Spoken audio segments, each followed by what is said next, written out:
Mr. Clerk, it is 7:03. I'm going to call this council meeting to order. Council, can I get a motion to approve the agenda with the add-ons? Moved by Councillor Gilliland, seconded by Councillor Kim. I'll call the vote.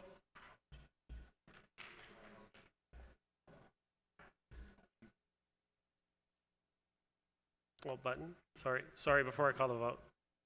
Councillor Kim? Yeah, Mr. Mayor, I'd like to just put a slight amendment to the agenda to add a second delegate.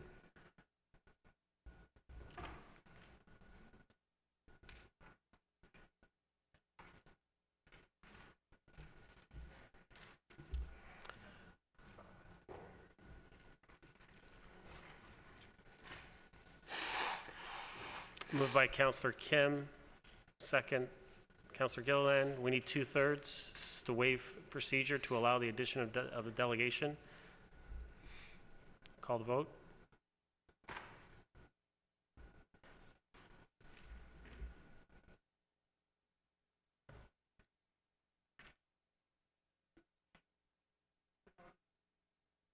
So he's adding a delegation.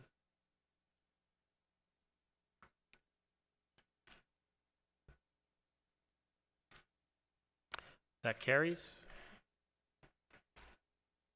Back to the approval of the agenda with the added items. And that was moved by, I already had it, Councillor Gilliland and Councillor Kim, I believe it was. Okay. Call the vote.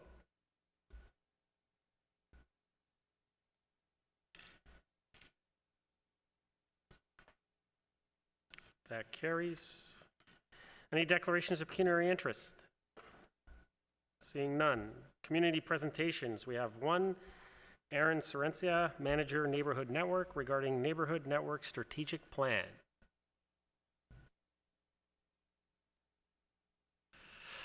Mr. Jones, Aaron, I will remind you have 5 minutes, and you'll hear a chime at 1 minute. Thank you very much, Mr. Mayor. Good evening, Mr. Mayor, members of council. My name is Tim Jones. I'm the volunteer ambassador for the town of Aurora with Neighborhood Network. And with me is Neighborhood Network's manager, Aaron Serenza, and we're very pleased to have the manager of Community Public Relations for Magna, Steve Hinder.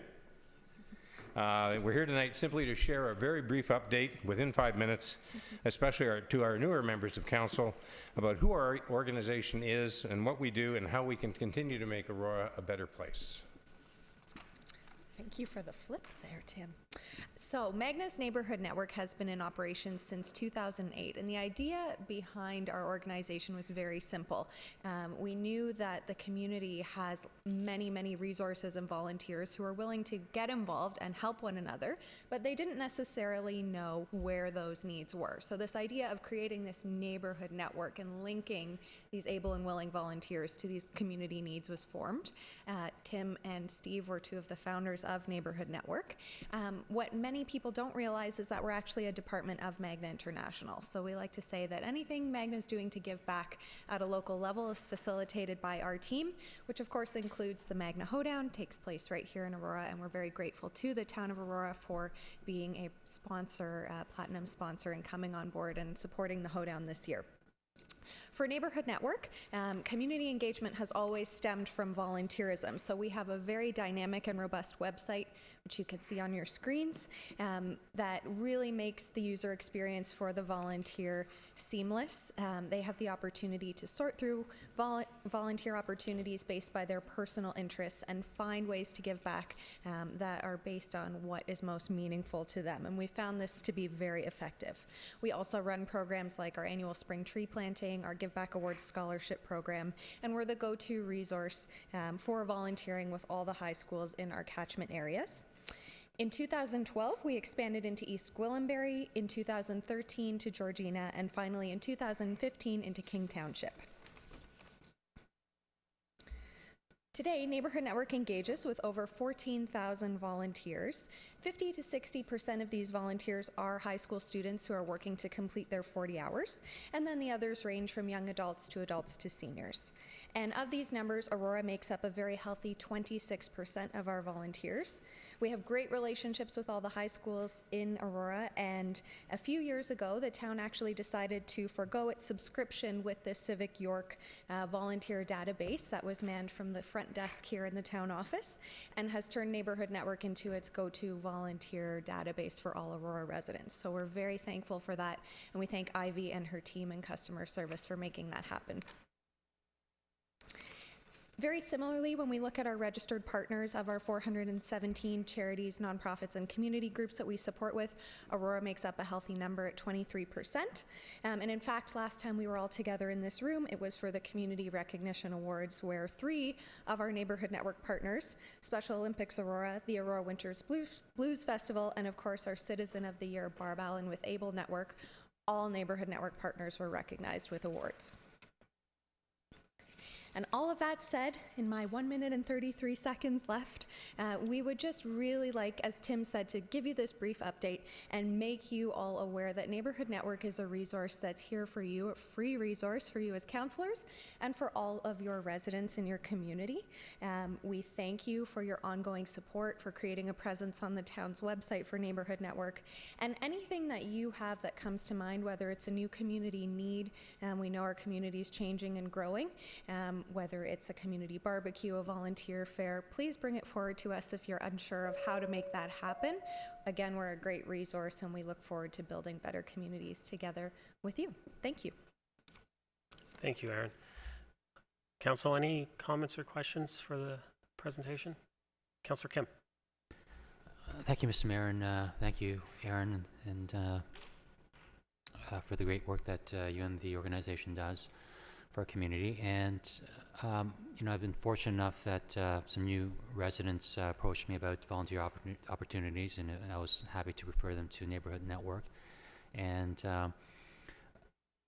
so, you know, in the business community or not-for-profit, you know, client retention is always a figure that or a metric that's often used. So I'm curious as to, of all those volunteers, how many of those volunteers, if you take away the students, are repeat volunteers, and that you can count on your database versus people who just volunteer once and that's it? Do you keep track of those types of metrics? Erin? That's a really great question. Once the volunteer has made a relationship with the partner through our website, past that initial point of contact, we wouldn't have a statistic on whether they continued volunteering in multiple fields within that organization. If they went on to find another volunteer opportunity through our website with a different organization, then yes.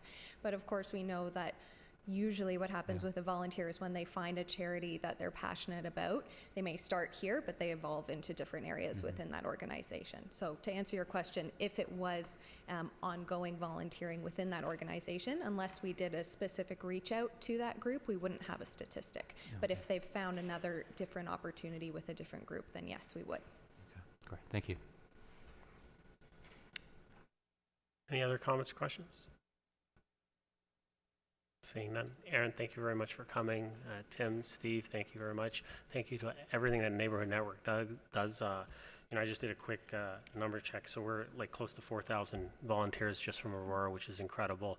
You know, it's as Councillor Kim mentioned, it's easy for us now, because now when anyone asks, you know what, I like an opportunity to volunteer, what is there available? We can send them your way, and you guys put them in a place where they can help someone that's in need. And so, you know, it's great work that you guys do. We appreciate it, and we're looking forward to the partnership growing and evolving over the many years moving forward. So thank you very much for everything you do. Council, can I get a motion to receive for information? Moved by Councillor Thompson, seconded by Councillor Kim. I'll call the vote.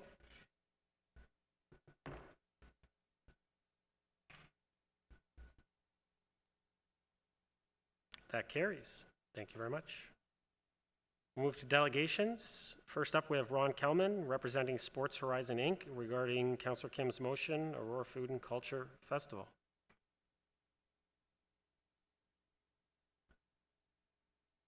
Mr. Kalman, welcome. I'll just remind you, you have 5 minutes, and when you get to 1 minute, you'll hear a chime. Thank you.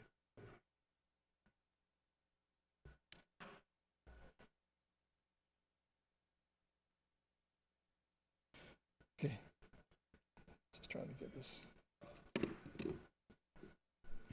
Good evening, members of council. My name is Ron Kelman. I've been living in Aurora for almost 20 years now. I'm here with my friend Jeff Edos, who will speak after. I'm here to talk about a motion presented by Councilor Deputy Mayor Harold Kim. We all know embraces our changing and growing multicultural population in Aurora. We've been working with him for some time now to help to expand our intercultural activity in our community. Less than a week ago, we brought together 12 people from our community to discuss the advancement of interculturalism and the implementation of an event that shoulders the existing multicultural festival the town has implemented and grown now for many years.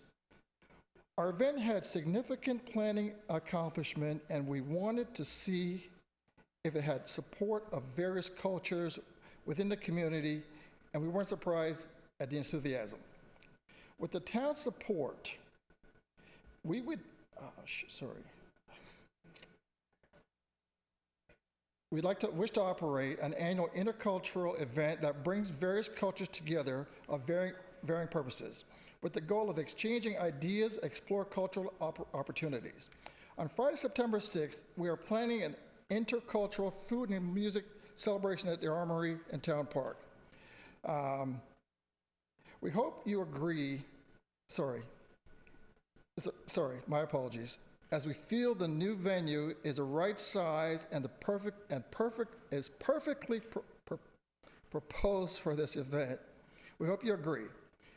This will be a unique opportunity for up to 200 people to experience a newly opened venue, sample cultural food, beverages, experience unique music from other cultures.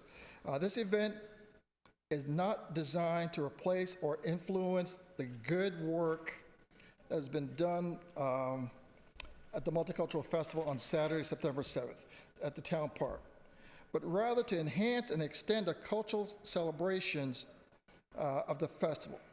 We're also working closely with the Barbados government to establish a gala on the September 7th evening, support specific and local regional cultural interests. It's also always planned except the venue, as we have difficulty finding the right size. On Sunday, we've made arrangements for 2 sports. One would be an international golf event and international cricket. The golf event would be in Aurora, the cricket would be in King City. We have 24 golfers coming in from Barbados to play. Okay, we come here before you to consider a sponsorship with the event in kind, with contributions that are outlined in the motion, as we'd like to think that Aurora is a cultural partner in this event. Other local sponsors have been considered and are pending. We are Aurora. Promote it, celebrate it, share it with the world. Thank you. Thank you, Mr. Kalman. Can I get a motion to receive and refer to the motion? Councillor Thompson, Councillor Gardner.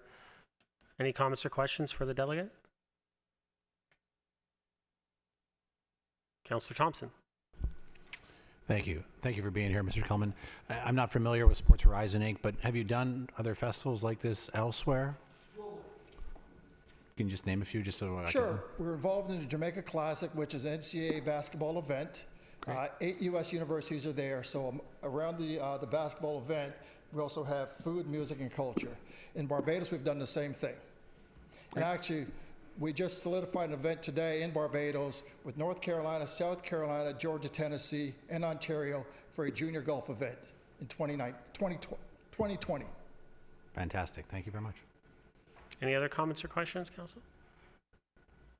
Seeing none, thank you very much, Mr. Kalman. No, no. You did well.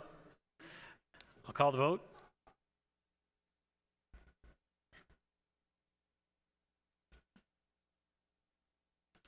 That carries.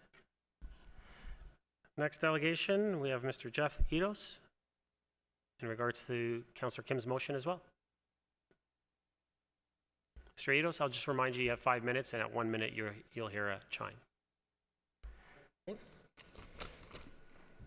Good evening, all. My name is Jeff Edos. I've lived in this town for 15 years, so I'm here today. I just wanted to thank you guys for the opportunity you have given me to come here to share my opinion regarding what my friend just spoke about. And this opportunity that you guys have given is a unique one that I don't want to squander.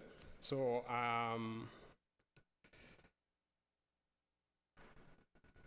Aurora is changing, and it's changing tremendously, and the diversity in this town is great. So an opportunity is here for us to showcase what Aurora is all about, and the only way we can do that is by promoting intercultural diversity. And with the motion that Deputy Mayor Harold Kim have placed before you guys, and I just wanted to say, whether we do anything now or we do it in the future, Aurora will continue to grow. And the only way we can bridge the gap between the different ethnicity that is in Aurora today is to continue to promote inclusiveness, because inclusiveness creates strong community, and strong community creates a safe environment. So when you look at Aurora, Aurora is no longer a countryside town that it used to be 10 years, 15 years back. So we're having more people coming in, and everybody coming in are all from different backgrounds. And the only way we can make everybody live a safe environment is to engage in programs and social gathering that would help people of all ethnicity mix together. I don't know if you guys are aware of the news. I just heard that today that happened in Aurora yesterday. I would say the reason that happened is because we don't mix up a lot. I will tell you that in the 15 years I've been in this town,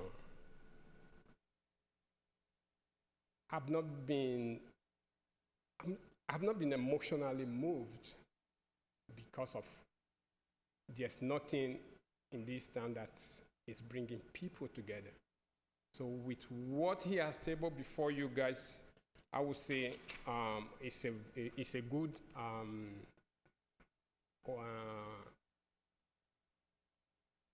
it's a good project that I would appeal to you guys to support. So that's what I'm here to let you guys know today. As a citizen of this town, I want this town not just to be a catch-up town, a town that will always try to catch up with other communities. I want us to be the leader, if need be, a global leader in creating that inclusiveness. So that's all I have to say today. Thank you very much, Mr. Edos. All right. First, Council, can I get a motion to receive and refer? Councillor Kim, Councillor Gartner. Comments or questions for the delegate? Seeing none. Thank you very much, Mr. Edos. Appreciate it. Call the vote.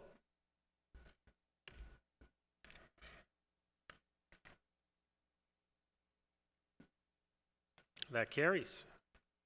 Move on to the consent agenda, Council. there any items that anyone would like pulled or any questions? If not, oh, Councillor Gardner. Thank you. I'd like C1 and C5, please. You want those pulled Well, or do you have a question? I have a question. If you have a quick question, then go right ahead. Which one do you want? C1 I'll first? start with C1. I'm just wondering, when we do our votes, it's recorded on the tabulator, but it doesn't say how people have voted when we report our minutes. So, for example, with C1, I voted against that, but you wouldn't know that from the record. So, and before we had tabulators, we always used to say through recorded votes. So that's just something I'm going to bring up when we look at the procedural bylaw again. Okay, fair enough. I think it does show up on the website, but it's a good point, Councillor. Well, not in our minutes. Yeah, no, and you're a good point, so we'll discuss that during our procedural bylaw. Thank you. Next? C5. Yep. These are the closed session public minutes from June 11th. Number 2 is the litigation for Morris versus the town of Aurora. Unfortunately, I was absent for that. Had I been here, I would have voted nay. Okay, Thank you. thank you. Any other items? Councillor Kim? Well, would it be possible to move my motion Can we- given the audience? Can we wait till we get there and then we'll Sure, do it? yeah. Sure.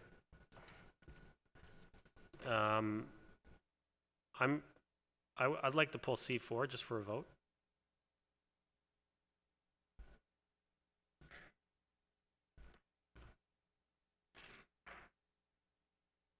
Any others? So if we can get a motion to approve C1, 2, 3, 5, and 6. Councillor Gilliland. Councillor Kim. Call the vote. C1 minus C. Okay.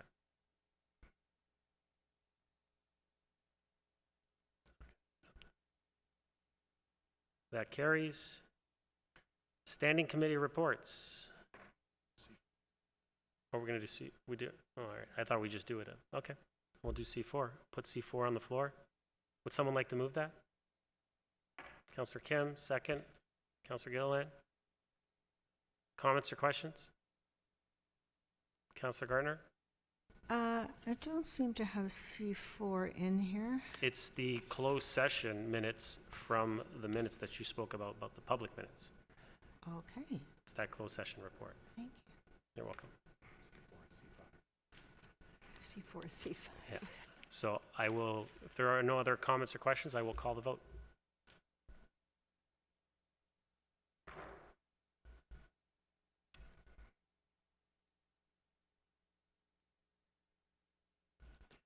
That carries. Standing committee reports. Any comments, questions? Anyone would like to pull anything from here?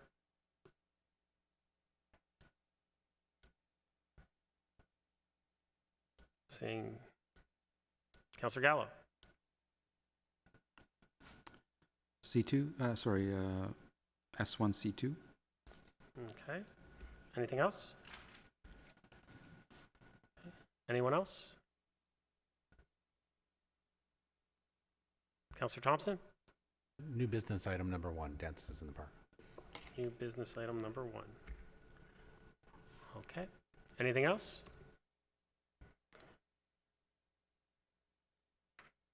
Can I get a motion to approve the rest of the items from the standing committee reports? Councillor Gilliland, second.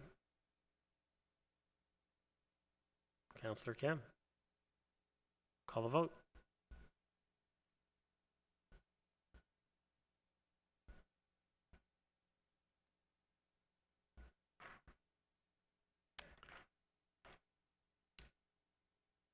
That carries. Councillor Kim. Now I'll let you have the floor there. I'd like to move my motion forward if it pleases council, given the audience that we have. It's fine.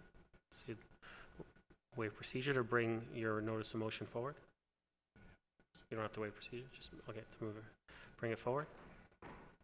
Sure, I'd like to move my motion forward, please. Councillor Kim, moved by Councillor Kim, seconded by Councillor Gardner. All those in favor, just use your hands on this one. All those in favor? Opposed? That carries. Okay. Councillor Kim, you're up.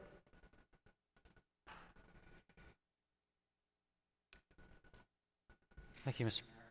Would you move as is? Yeah, I'll move as is, please. Second?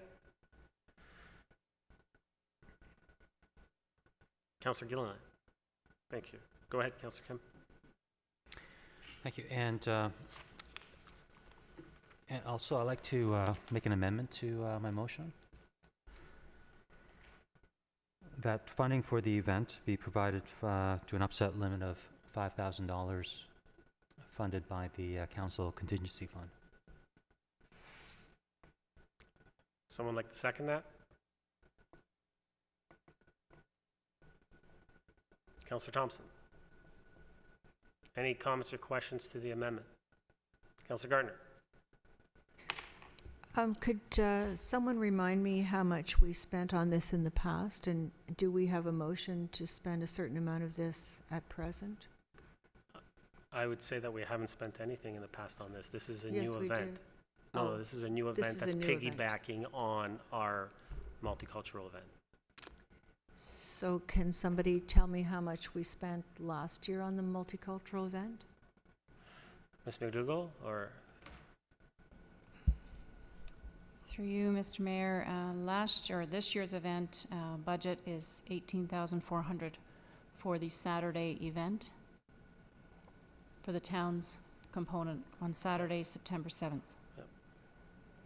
Councillor Gardner? So this is piggybacking on it, so it would be 23,400. It's actually separate. But is it not being held at the same time? No, 2 different days. Then I didn't read the motion properly. Thank you. You're welcome. Councillor Thompson. I'd like to ask Councillor Kim if you could just expand on the request for the funding, perhaps what the project budget is, perhaps what the money's being used for. I'd just like to have some more details. Councillor Kim? So I'll just go back to provide some context about the Aurora Food and Culture event. Mr. Kelman brought it to town's attention in February, March of this year. When he experienced the Multicultural Festival, last year, he thought that, he thought it was, a great event, but certainly being an event organizer himself, he thought that, there are certain things that, perhaps could be added to the festival. And so, the main reason why it's not part of officially our town-sponsored Multicultural Festival is just really the time component. And and as we all know, to pull a successful event, you need about 10-12 month lead time to organize such an event. And so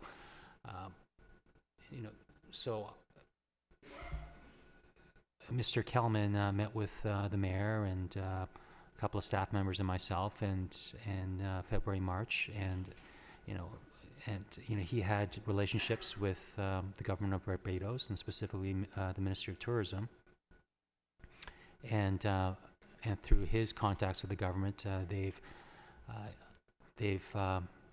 clearly stated that they have a very strong interest in establishing a relationship with the town of Aurora. To build, tourism on their part, that's their interest.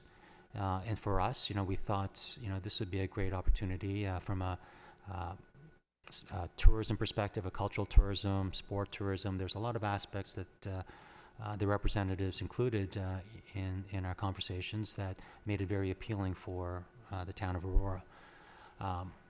And more and more as we had this discussion, this was the kind of vision I had when I first forwarded the motion for the Multicultural Festival 3 years ago. And And so I was excited about it. The mayor was excited about it. The Prime Minister of Barbados came and did a town hall in Scarborough, and we had the opportunity to go down there and meet with her and her contingency, and so a lot of good conversation happened in terms of other partnering ideas. Last month, the Consul General in Toronto from Barbados came up to visit us with her team, and she reiterated her commitment to be involved in the food and culture event on the Friday night. And so they've committed, I don't know the exact numbers, but tens of thousands of dollars with respect to bringing up their chef, Bajan dancers. Barbadians are called Bajans, I've learned. And so they're investing in, quite a bit in bringing their people over from Barbados for this one event. And so we said, let's give it a try and see if we can make this work independent of the town, with some small support from the town with respect to the licensing and the leasing of town park. And so in response to Councillor Thompson's budget questions, we thought we're teaming up. We've been in discussions with Niagara College as well to do food demonstrations from their chef's perspective. The Bajan chef will be doing food demonstrations, as well as we're planning on selling some of the food. The tastings will be for a nominal fee. We have local restaurateurs and chefs interested in participating in the event. So the Friday night is going to be an event from 6 o'clock to 11 o'clock. You'll have food tastings, demonstrations. There will be Bajan dancers, as well as a couple of other ethnic groups that will perform. Jazz musician will be there as well. And I don't anticipate like huge revenue draw from this. Conservatively, I've estimated 300 people. If and that's very conservative. If you have 300, each buys a couple of drinks at $5. You got that revenue, and if you were to sell the tastings at $5, that's going to bring a couple of thousand. The details in terms of how much of that are we going to share with Niagara College, that's still yet to be decided, and we're in ongoing discussions with that. And sorry, and one other point is that the 5,000 will be used for marketing purposes to market the event, and so forth. You're over 5. You're answering a question. Councillor Thompson? No. Councillor Gilliland? Thank you, through you, Mr. Mayor. I was going to ask the question, what exactly is the $5,000 intended for? And you had a delegate here who had said that they had done these events before, and just kind of determining what that budget is. And I guess really I just kind of want to know, are we confident that that $5,000 is going to do what it needs to do to have a successful event? Councillor Kim? Thank you. No, that's a good question, and myself, having no event organization experience, and I'm finding myself shoulder deep in the organizational process. So I can't tell you with 100% that there's going to be 1,000 people or 500 people. So that's why I have that conservative estimate of 300. And as I've learned from the very first multicultural festival, that through Shelley Ware, our great coordinator on staff, she has a way of giving conservative estimates, and you grow the event each year. And so, I've been following that model, and Ron Kelman, he's had many professional events be successful, throughout North America, and for him, he's providing a lot of the Bajan contributions, and that's pretty well firm. So we don't have any concern about their involvement and their participation. It's just about the town or my, the organization. We formed a small, marketing committee. Our committee is in charge of, marketing this event and make sure that, 300, 500 people or more show up. And I've realized from meeting some of the Bajans that are in the GTA, and I have assertions that people from Bajans from Scarborough, from Oakville, they're all going to be bussed in. They're a very tight-knit group, and so I have every confidence that it will be successful. And so the focus is on Friday night. And it's 5 hours. It's hopefully that will be a prelude, and that will help to kind of draw people into the Saturday as well. Councillor Gilliland? Thank you, through you, Mr. Mayor.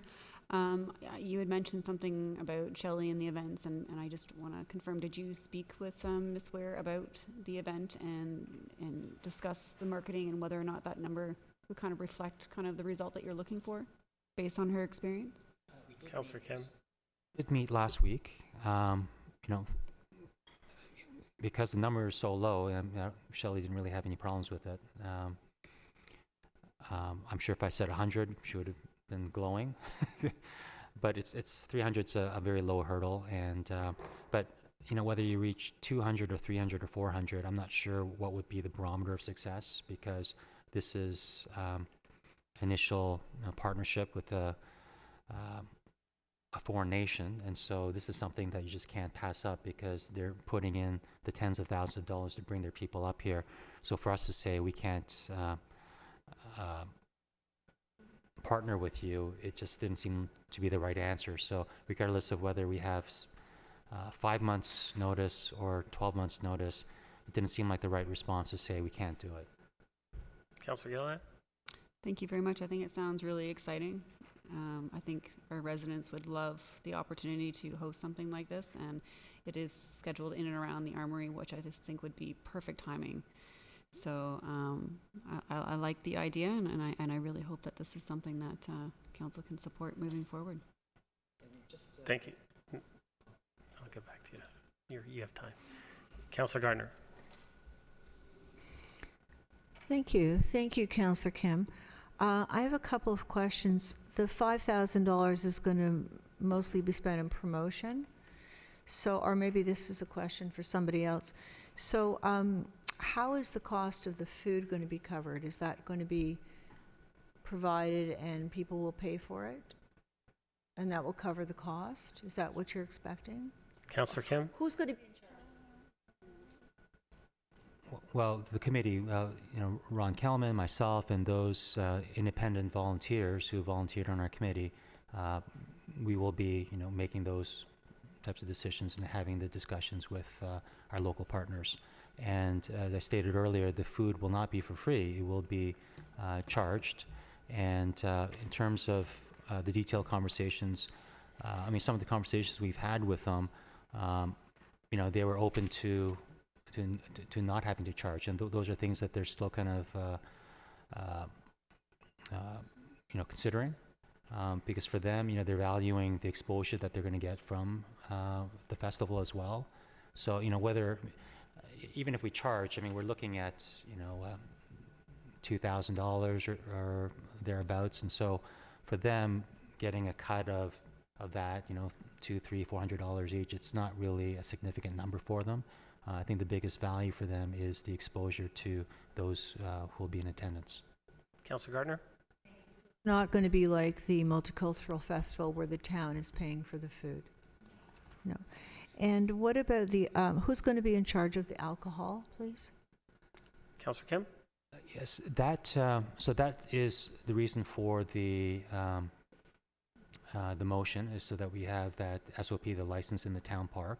Right now, we are in discussions with Niagara College, because they also have a license within the Armory to sell alcohol. And so when we can sell it through them and not require a license.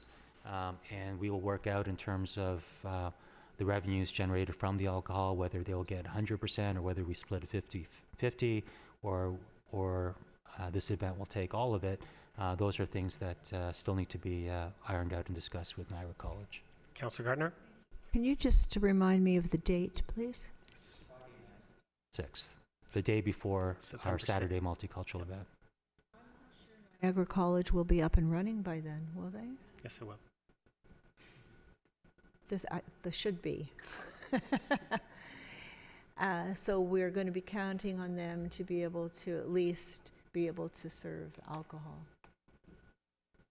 Through you, to Mr. Nadarozny? Mr. CO? Through you, Mr. Mayor, right now our completed, we expect to hand the facility over to Niagara College probably mid-August. I haven't had specific discussions with Niagara about the licensing, but I do know that they intend on offering their program in September, so I think the dates will line up. Councillor Thank Gardner? you. And who's going to pay for the fencing? Councillor Kim? That will be the committee. Through fundraising efforts, this upset limit of 5,000, it hasn't totally been allocated because, we still, are in discussions with, the whole agenda and so forth. So I can't say for certainty that all 5,000 is going to be used for marketing, or half of it's going to be used for marketing, maybe 600 will be for fencing, 1,500 will be for porta potties. I understand that we need one for accessibility, one for regular, hand washing stations. So those are the details that we have been taking into consideration. Councillor Gardner? At some point, there'll be a report on, how the $5,000 was spent. Councillor Kim? Thank you. And Yes. one last question. So are we, do we want to, want to promote multiculturalism? Will we be showcasing a different culture next year? Like, what is your thought behind this? Councillor Kim? Well, it'd be great if we could put out a communication in the town and through social media and put a call out to Czechoslovakia and Trinidad and all these other nations. I'm not sure if they would respond to the call to be partners with us next year, but I think I did hear that one other nation is interested next year. I'll be surprised, but so it's interesting how these things happen. So we hope that other partners of this magnitude are available next year, and we've already heard that if we don't have another partner, Barbados is happy to come back again. Councillor Gardner? Thank you. We'll hopefully have some sort of a template that we can use again, and it would be great to showcase as many cultures as we can, to go along with the multicultural festival. This template, in our meeting with staff last weekend, we realized that when we partner with Niagara College to do these joint ventures, this is the first venture of its kind. So what happens during this event will be a template for future town and Niagara College partnerships. So whether it happens now or whether it happens next spring, we do need to have this type of partnership or project going so that we can establish that template and continuously smooth it out as you move into the future. Thank you. Councillor Gardner? Go ahead. Mr. Nadarozny, the money that we have to spend, the town has to spend with Niagara College, I'm assuming that doesn't include alcohol? It's just food costs? Mr. CO? Through Mr. Mayor, so that, first of all, that isn't related to this money at this point, but our agreement with Niagara College is to use their facility, catering and so on. I don't think we've actually stipulated alcohol or no alcohol, but it's just to an upset limit throughout the course of a year. Thank you. Councillor And Gardner? so this will not be included in that agreement? Mr. CO? Through Mr. Mayor, we might try to leverage that since it is council funds, so to the extent that some of these funds are used towards an event in the Armory, we would certainly, since it's an event that the council has deemed to be of municipal significance, or might be tonight deeming to be of municipal significance and is funding it, then we would ask that spend be allocated towards our commitment. Thank you. Councillor Gardner? That would be great. Thank you. Councillor Gallo? Well, first off, I'm a big promoter of food and culture and the value that that brings to a community, and I was in support of this this motion up to the amendment. I'm quite surprised that this is the first time we're hearing of an ask for any funding. I have literally minutes to decide whether to spend $5,000 of taxpayer money on this with virtually no plan in front of me. And my comfort level for that is not very high. While I can appreciate what's being done, and I value it, my preference is to, well, certainly I will not be supporting the amendment because I don't have a plan in front of me. I don't know what type of reporting. I have no idea, other than what Councillor Kim just said, how $5,000 of taxpayer money will be spent. Had I known beforehand, had something been brought to our attention beforehand, I probably would have considered it. To me, this is something that needs a little more planning, and perhaps for next year, and a stronger rationale for spending that kind of money at the 9th hour at a council meeting in an amendment.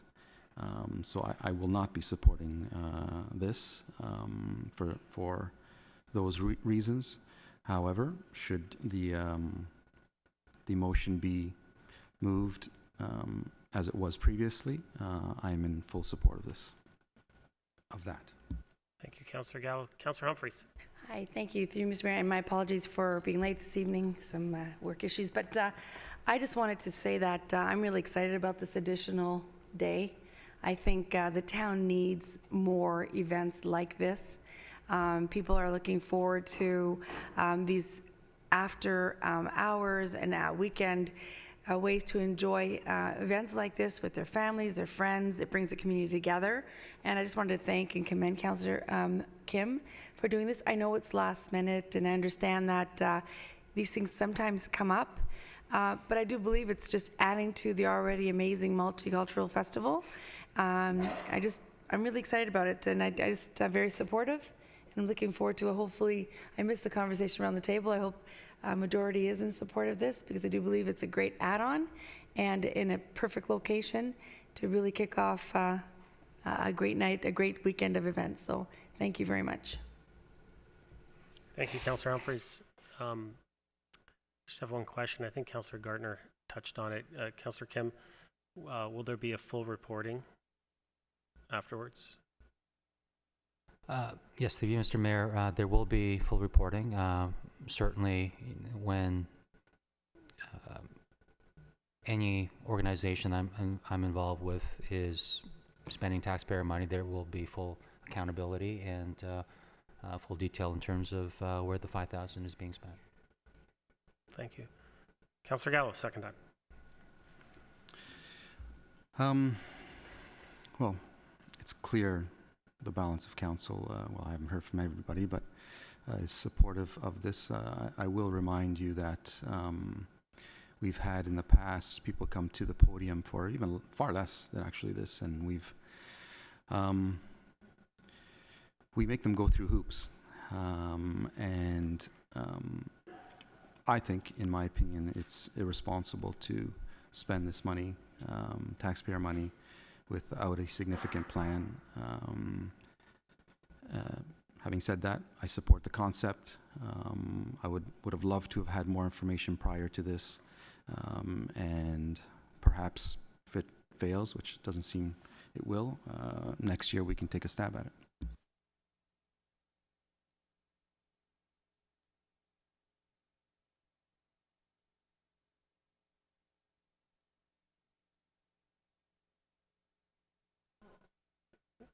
Okay, so you're okay. Councillor Thompson, second time. Through you to Councillor Kim. Councillor Kim, when do you think you'll have even a preliminary budget put together with regards to the festival and some ideas of where some of the sponsorship may come from other businesses? I think I'm trying to bridge the gap between some of the concerns and getting some of that information. You know, often we approve projects in principle pending a further report, and I was just wondering, you know, given the time, is there a possibility that you could come back to council in the near future with a preliminary budget outlining, I guess, the overall cost of the thing and the town's contribution and where some of those funds would be to address some of the concerns put about making sure that the money's put to good use? Councillor Kim? You know, my estimate is probably 4 or 5 weeks. By that time, it's going to be too late because we do need to get the marketing material out within the next, 2 or 3 weeks. And you know, given discussions with familiarity with Niagara College at this time, I don't think any earlier than 4 weeks is possible. Councillor Thompson? To Councillor Kim again, if you don't mind. If council moves forward and approves this motion, would you still, as a courtesy, bring that forward in 4 or 5 weeks when it's ready? Councillor Kim? Certainly, whenever it's ready, whether it's 3 weeks, 5 or 6, any preliminary budget and the detailed agenda, all that will be delivered to council. Councillor Thompson? Thank you. Seeing nothing else, I'll call the vote. Oh, Councillor Kim, you can have last time to speak, since you were just answering questions. Sure, okay. I just want to close the discussion on the motion by saying this. I do appreciate... Are you speaking to the amendment or to the motion? If you're going to speak to the motion, we'll speak to the motion after we pass this. That's fine. Okay. Such So a I'll long call a discussion, I vote. forgot that Yeah. it was about the amendment. I'll call a vote on the amendment.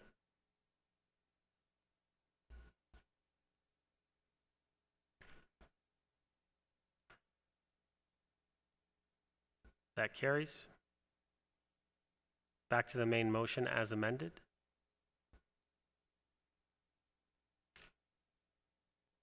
And Councillor Kim, I believe you still had the floor. Did you not? Yes, you did. Yeah, and just to respond to Councillor Gallo, and those are legitimate concerns, and those are concerns that I would anticipate from council, and I appreciate that. And I understand that process is important, but what's more important than process is what's good for end users, customers, aka residents.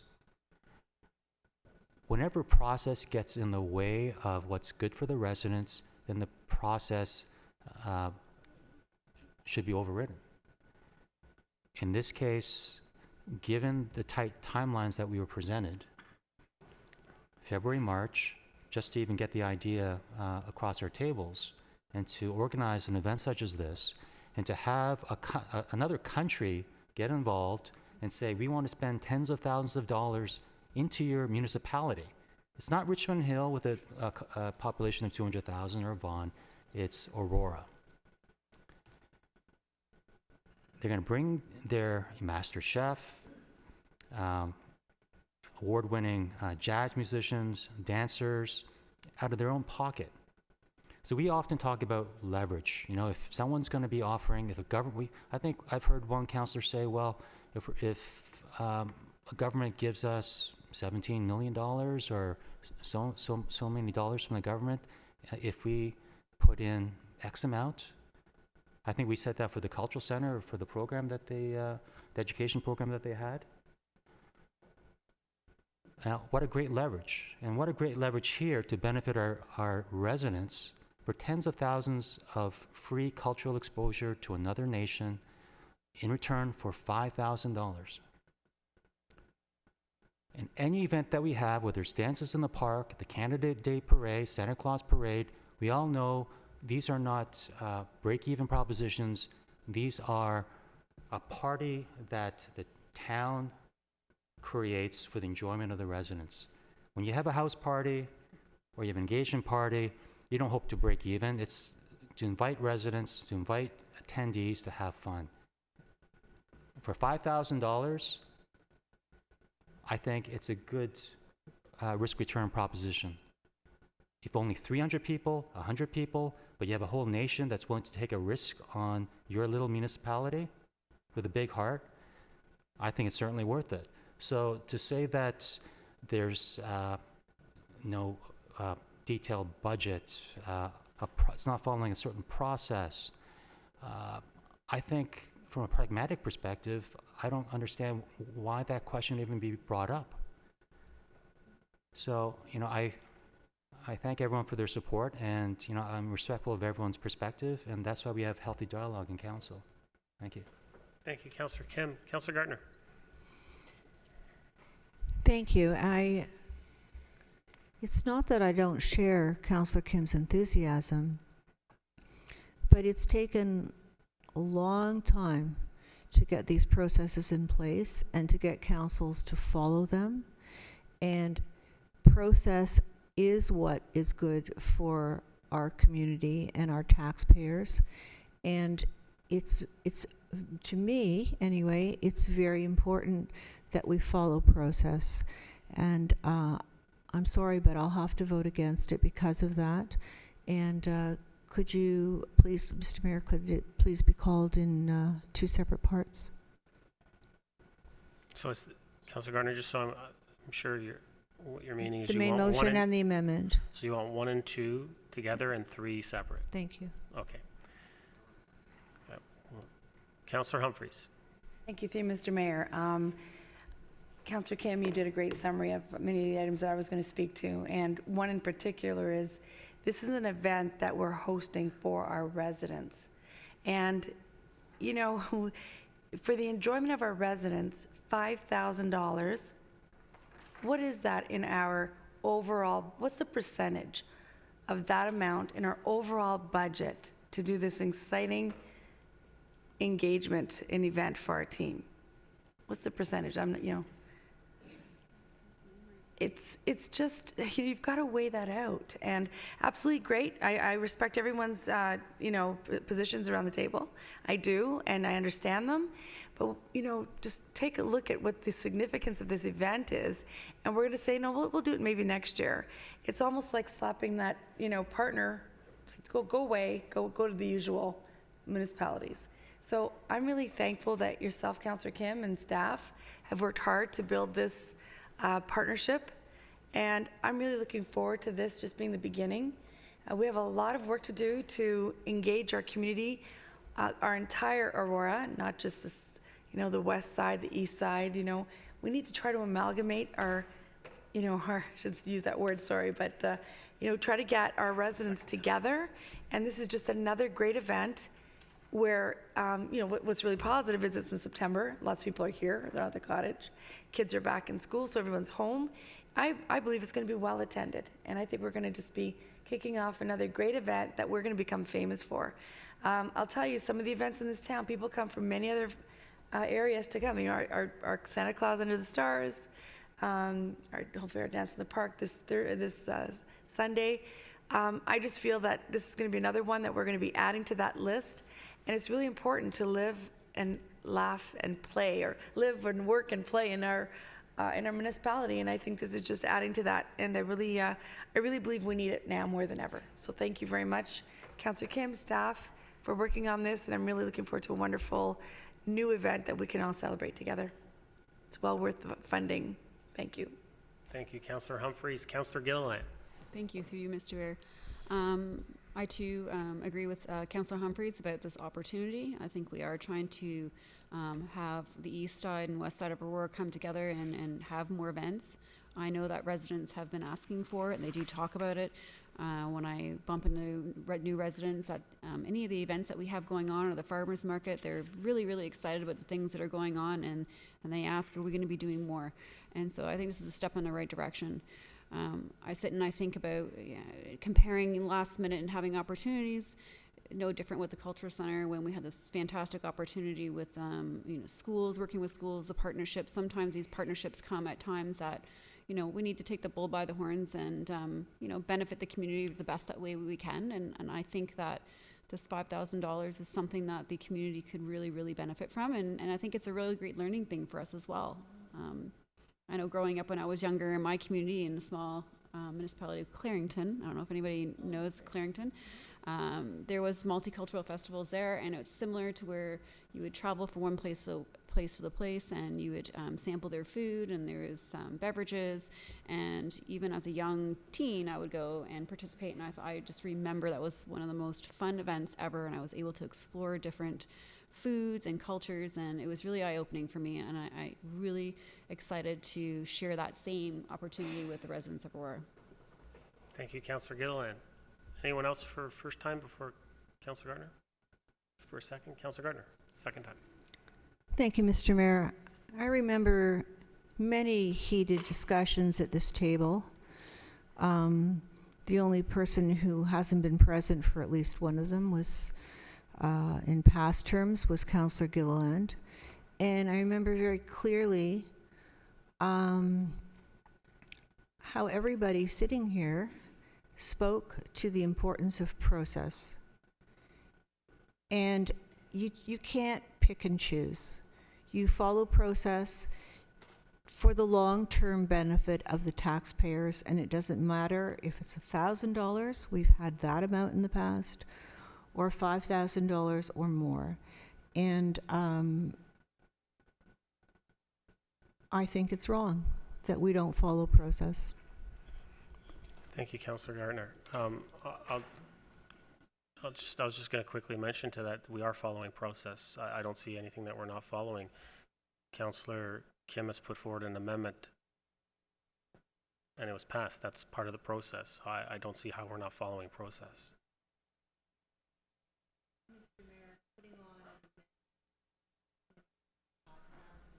$5,000 is That's- not, it is not Councillor, following process. I can probably name, we can take a recess, and I can probably find you 10 of them probably in the last 3 years where something's come forward asking for $1,000 or $2,000 or $3,000 or even up to $5,000 in the last minute, $10,000. We've had people come up to the podium, Aurora Chamber of Commerce, actually. Do you want to be specific? I can name you one exactly. They came up and they asked for $5,000 at the last minute.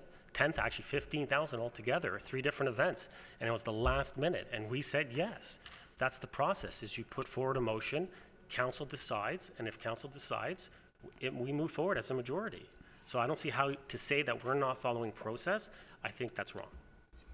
Mr. Mayor, I really don't have the time, or I would go back into all of the meetings and look at the comments that you have made about That's process. fine. This I know is exactly not I've what said. we have Councillor, in mind. Councillor, So, yeah, let's just Councillor, leave you it don't at have that. the floor anymore. Councillor Thompson. Thank you. I certainly applaud the efforts of everybody to bring this forward. I do think there's tremendous value in having this festival here in Aurora, and many of the positive comments that have been said. I think for myself, yes, I am concerned that I don't have some more financial details in front of me. I'd have more comfort level with that. However, I do have a tremendous amount of respect for my colleague, Councillor Kim, the fact that he's on the committee. I believe that he will provide all members of council with the information we do seek prior to the event happening, and I trust in him that he will ensure that the money is put to good use, and will ever be mindful that at the end of the day it is taxpayers' dollars. And so, for myself, I am giving him a lot of latitude in doing so, but I trust that he will come back with that budgetary report, try and fulfill some of the concerns prior to the event happening, and for that reason, I'm willing to go forward. Thank you, Councillor Thompson. Any other comments or questions? Councillor Gallo. I'm not sure if I wasn't clear or not. I'm in support of everything except for the funding.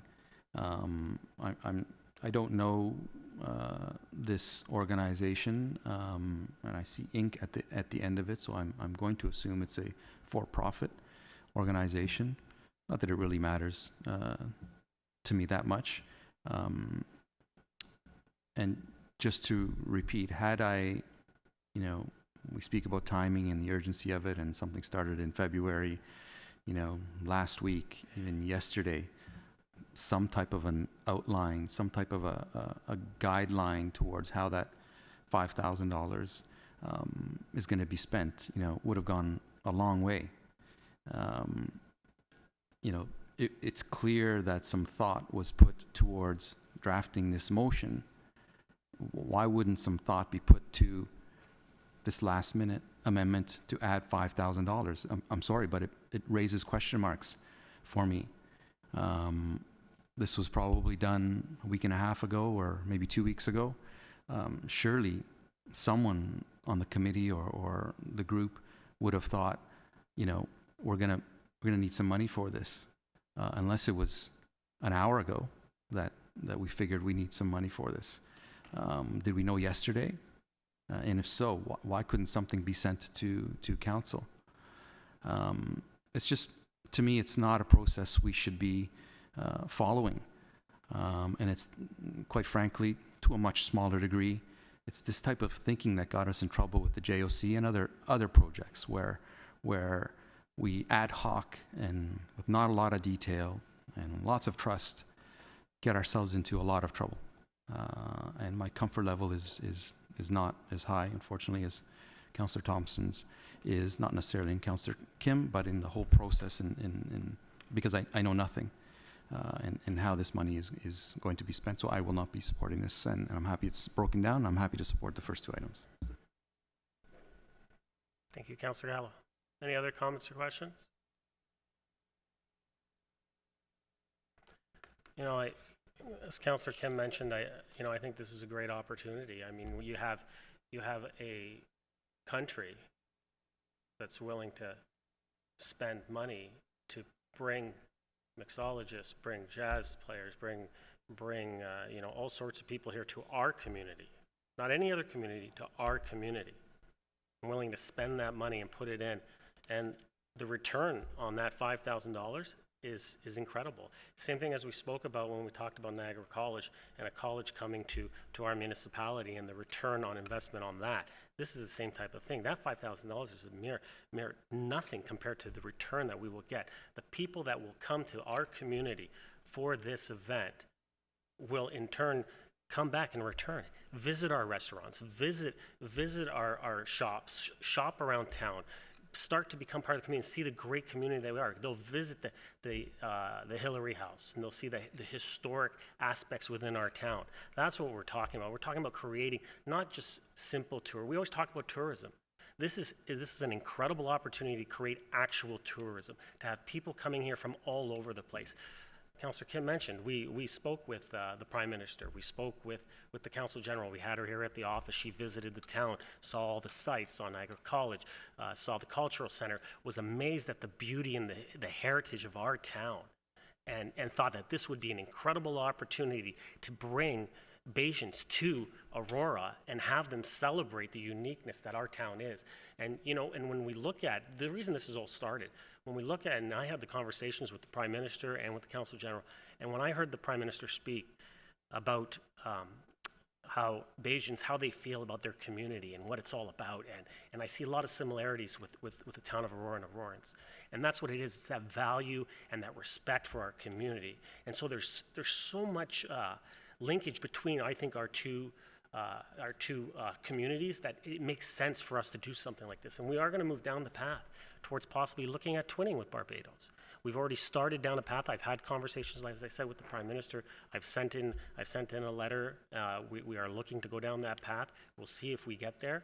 But this is an excellent opportunity, I think, for our town to do something incredible for our residents, and the return on the value of $5,000 is incredible. And so I think it's a great use of taxpayer dollars. Councillor Gallo, second time. Yeah, Mr. Mayor, that's all great, and I'm hopeful that will be true. Unfortunately, they're just words in a microphone that I have nothing to rely on. Had there been something sent to us, some type of memo, report, something that could have been shared with us with all of those details, wonderful. But I'd love to support this, but I have nothing to rely on other than a last-minute request to spend $5,000 of taxpayers' money that I have no plan for. Again, had I had much of that information prior to, or a more detailed understanding of that, I would have been supportive of it. Thanks for your opinion, Councillor Gallo. Call the vote. Councillor Kim, second time. You know, one of the reasons why I didn't forward or bring to council a line item by line item for the 5,000 is, frankly, because there'll probably be two lines, which is majority will be marketing the event. So if you need something to show that 1,000 posters for $5 each, if that's what you wanted to see, I could do that tomorrow.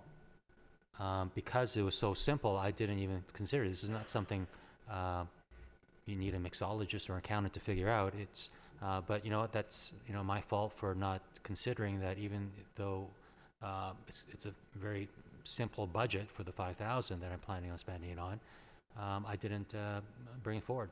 So that's my mistake. I'll learn for the future when I hopefully never do another event. But majority of it will be marketing. And I can put in $650 for accessible washroom, a regular washroom, and a hand washing station. I can put that in, and I can bring that tomorrow. So if you guys need, for those of you who require to know where that 5,000 is going, that's pretty well it. Everything else, there's going to be some revenue generating opportunities, and we are looking for sponsorship.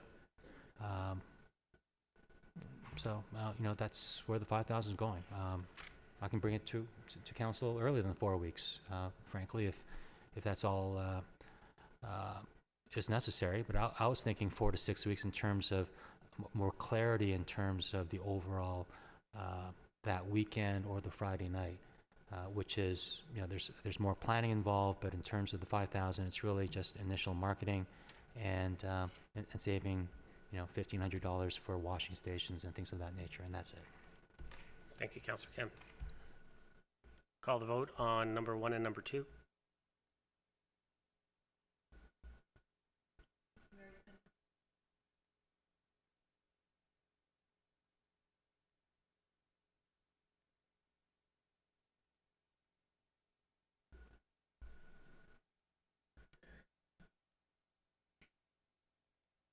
That carries. Call the vote on number 3.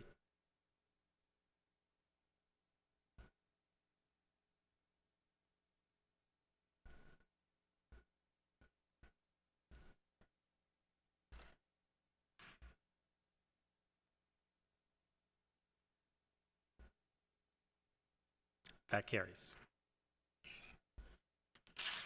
Moving on, we'll start with S1C2.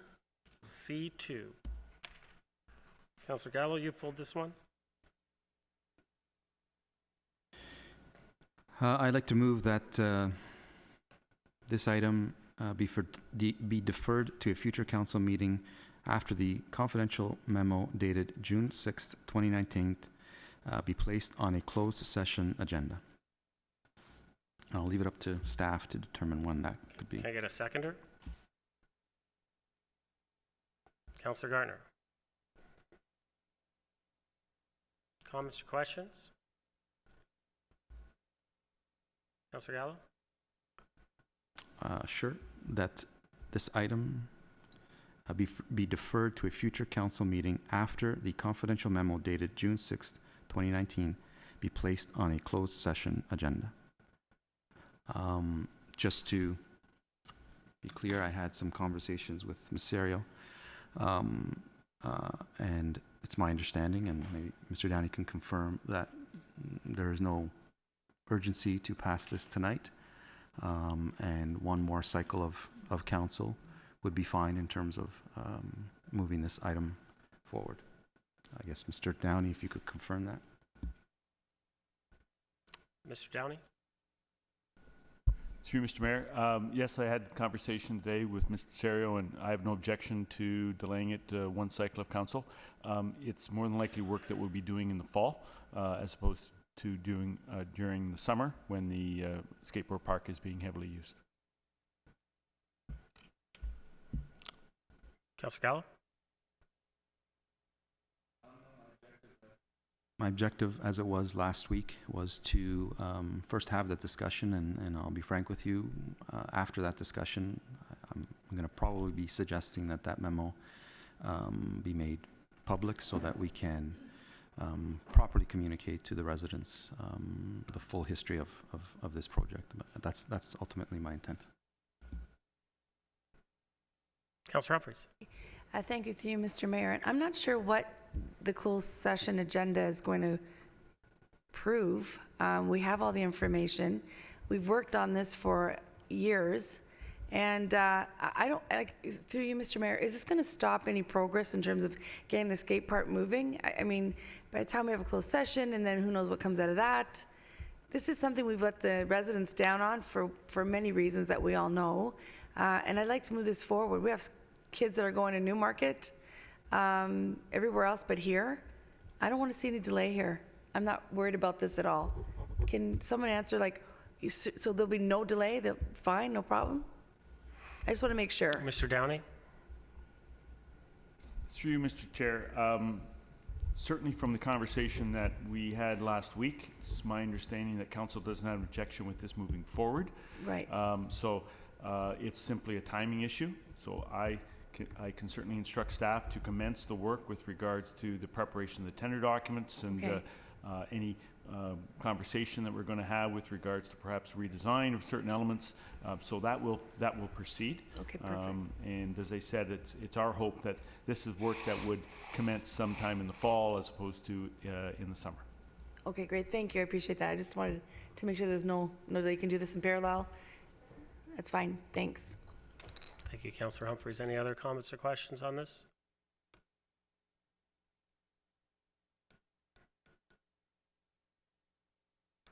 Mr. CAO, can we make the confidential memo public without a closed session? I don't see what we're going to discuss, considering we've all seen this memo and we've all had discussions. Mr. CAO? And would it be made public after a closed session? Ms. Desario?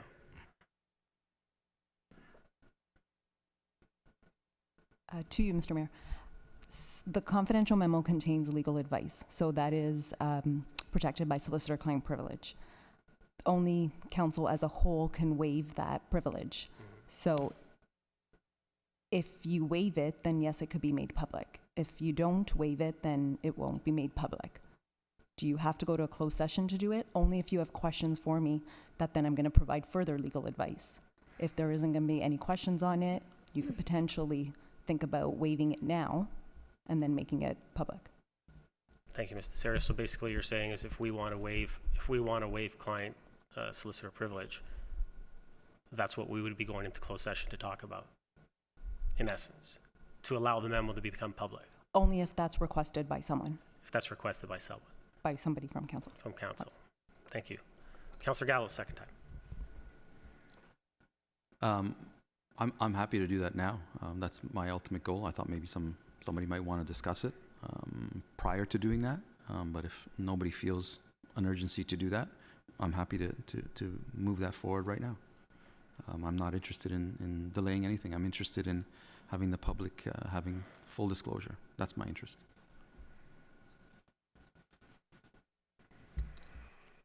Councillor Thompson.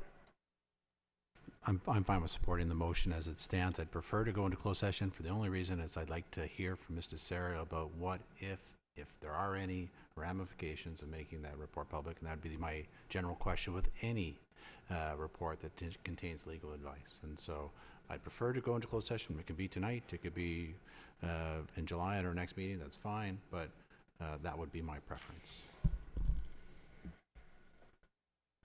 Mr. Serio, or Mr. Clerk, could we move into closed session this evening just to have a quick discussion? Yeah? Well, someone like to put that forward then? We can move into closed session right now. End of new business? All right. Councillor, would you like to hold this off and then we can move into closed session after new business and we can discuss this? Is that fine? Do we need a motion on the floor to move it, to do that, or can we do that after new business?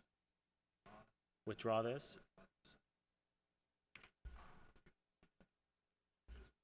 And what do we do with C2? Just withdraw the whole thing? Okay. So Counselor, we're going to withdraw, you okay with withdrawing this, and then we'll move into closed session, and then come back out of closed session and deal with it? Okay? Counselor Humphreys, did you want to say something before we do this? Yeah, this is two different things. This is not to approve the skate park to move forward. It sounds like that the information that we had in the past is being asked to be made public. It's two different things. So I really don't want to stop the progress of a future skate park because we're worried about, trying to make that decision. So I think we should vote on this and just go into closed session and talk about this separate. It's my, right? Like, it's two different things. Well, when we come out of closed session, we'll be voting on it anyways. So Okay, so we're still going to vote on the We're original. just going to table this until we come back out of closed session. Okay. Is that okay. fine? Yeah, that's good. Okay. That's good. All right. So I got everyone some knows young what we're kids doing? getting mad at me here. No, everyone understand what we're doing here? We're withdrawing this. At the end of new business, we're going to go into closed session. We're going to come out of closed session. We're going to vote on what we're doing out of closed session, and then we will vote on, and then we will deal with C2. Correct? Everyone good? Okay. So Councilor Gallo, you move this, so are you okay to withdraw it and do that? It's fine. So that's what we're doing. So we will move to S1, new business 1. Councilor Thompson, you pulled this one. I just wanted to get further clarifications. I know we had some conversations after last week's council meeting, Can so I get you to? I'll move the You move it? motion Thank as you. is. Moved by Councilor Thompson, seconded by Councilor Humphreys.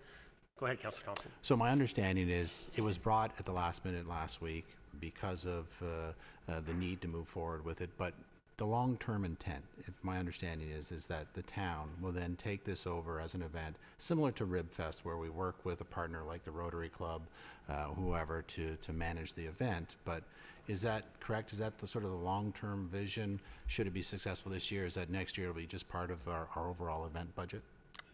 If you're asking me, Councilor, I would say yes. But if Councilor Humphreys wants to answer what her thoughts are, I'll let her. But from my understanding, from my conversations with the Councilor and with staff, is that this would end up rolling out as one of our town events next year, and we would work it into our operating budget. Good, thank you. And, again, I know this is not the normal process, but, there's a great amount of trust and familiarity with both the event and the Rotary Club. And, I'm certainly hopeful that it goes off as successfully as ever, and I look forward to seeing more information. Thank you. Councilor Humphreys. Mr. Mayor, and exactly, Councilor Thompson, that the idea is to have this go underneath our special events area, and that this would be an event that we would put on. Doesn't mean we'd necessarily do it ourselves. We may outsource it to, like, the Rotary or other clubs that may be really great at doing this, like a sort of like a template type idea. But absolutely, this is something we should take ownership of in the future. Thanks. Thank you. Councilor Gilliland. Thank you. Through you, Mr. Mayor. I'm really happy about this having gone through, and I just kind of want to say I think that we've received multiple emails and texts and social media thank yous and excitement throughout the community. So, obviously people are listening and they're happy. Quick comment just about the agenda. I had a really tough time finding this NB1 and having to download minutes, and I just didn't know if perhaps it would be useful to have it included on the agenda. I just had a tough time kind of finding that listed. Just a Why don't we comment. take that offline? And Yeah, okay. yeah. I just didn't want to forget. All right, thank you. Councilor Gardner. And just actually, Councilor Gardner, before you, I just want to say that there was, you're right, there was a lot of people on social media that were thanking, except for one, and I'll just throw out a shout out to former Councilor Buck. She wasn't happy that we were doing this, so, but she has her thoughts and her opinions, and we respect that. So, Councilor Gardner. Thank you, Mr. Mayor. And I'm very appreciative of the councillors that brought this forward, because not to have had this would have been a detriment to the community, but in particular the community, to our tradition, but in particular the people in our community who are not able to go away on a long weekend, and they look forward to this, and I think it's important that we provide special events for everyone. Councilor Gallo. In fear of being called a hypocrite because of the way I voted in the last item, I'm going to be supporting this simply because at least I had a week's notice to digest the event, digest what happened. I'm of the understanding that the reason why the Rotary Club isn't doing it because they have other events that they're supporting the town financially, as well as it's a long-standing event with a community group that's done a lot of great things in the town. So I will be supporting this, notwithstanding the fact that I'm still not comfortable that, last minute, we do these things, and I'm hopeful that we move away from this process and we can, to the best of our abilities, plan these things a little better. Thank you. Any other comments or questions? See none, I'll call the vote.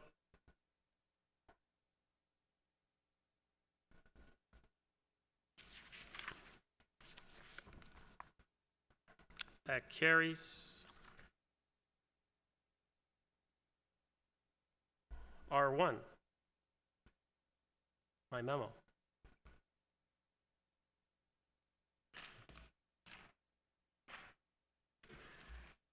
Someone like to move this? Councillor Gilliland, second. Councillor Kim, comments or questions on this one?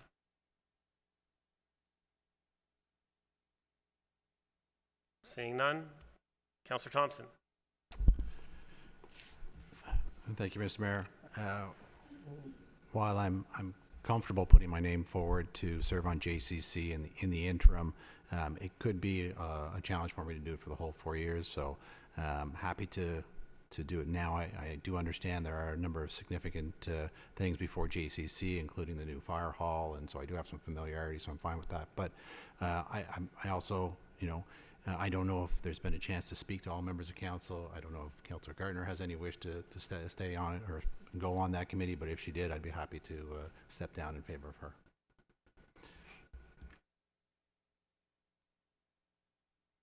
I'll move to Councillor Humphreys first. Councillor Humphreys? Thank you, Mr. Mayor. And I was just wondering if at this point, I was thinking about this, and these things happen, that perhaps we take a look at, there's a few of us, and I think in many of these, just one counselor, as we've done on a couple of these committees, is enough. That maybe we go down to one counselor for all committees and boards. And if there's a situation where you need to have a backup, that you've got perhaps a backup that is on standby, so we'll have assigned backups. And if you can't make it, you'll call your backup a month ahead if it's planned. Say, could you step in for me? Because, we want to make sure that this is something that we, why have, two on some and one on the other? And I know we all started off with that, but I think for moving forward, I'd like to add an amendment that we look at the other committees and boards that are out there and go down to one on each, and then just have a plan for perhaps a backup, system. Is there committees specific? Well, Mr. Clerk, who's left? Mr. Clerk, do you know the composition of all our committees? As far as council composition? If you could give us just a list? So Yeah, that way who's left? Sorry, Mr. Mayor. Oh, here we I'll go. put you on the spot. Yeah, so... See how well you know the composition. Okay, so it's the various councilors that sit on each committee. Oh, you don't have to say the various, just Oh, how many. How many? Okay, so accessibility, there's one. Community Advisory Committee, notwithstanding the current recommendation, there's two. Where else are Hack? we? Heritage, there's one. Accessibility. Accessibility, I think we said one. So everything's one. To you, Mr. Mayor. Everybody's one. FAC, there's three councilors who sit on that. Two on the Cultural Center, two on the library. We don't need two on that. Three on Three on JCC. 3 on EDAC. 3 on EDAC. Councillor Gartner sits on Lake Simcoe. There's various other ones similar to that. Okay. To you, Mr. Mayor, I don't mean to do something right on the spot. Oh, do I have the floor? Yeah, you have the floor, but Mr. Seo wants to say Oh, okay. Through you, Mr. Mayor, just to a differentiation you could make, if you want to make it a little simpler in terms of what Councillor Humphreys is suggesting. You could have a difference between council committees, and then a number of the groups are separate boards, where it might be more complicated to have a backup person, for Sure. example, because The of the board's board different. structure. So for library, ACC, and economic development are the three that I would think of would be independent boards. So the whole idea of a backup would be a little more Sure. difficult to do, but council could probably, I'd ask the clerk, but I think council could probably change the terms of reference for those committees to allow for a backup structure for council's own committees. Right. So through you, Mr. Mayor, I don't mean to do this off the cuff at all, but perhaps something to think about so that, we can have staff maybe look at that and see where we can go down to one more reasonably and. Okay. Thank you, Councillor Humphreys. That's Thanks. all? Yeah. No, I think we can do that offline. I think staff have an understanding. You can have a discussion with them and we can figure it out. Any other comments or questions on this one? Seeing none, call the vote.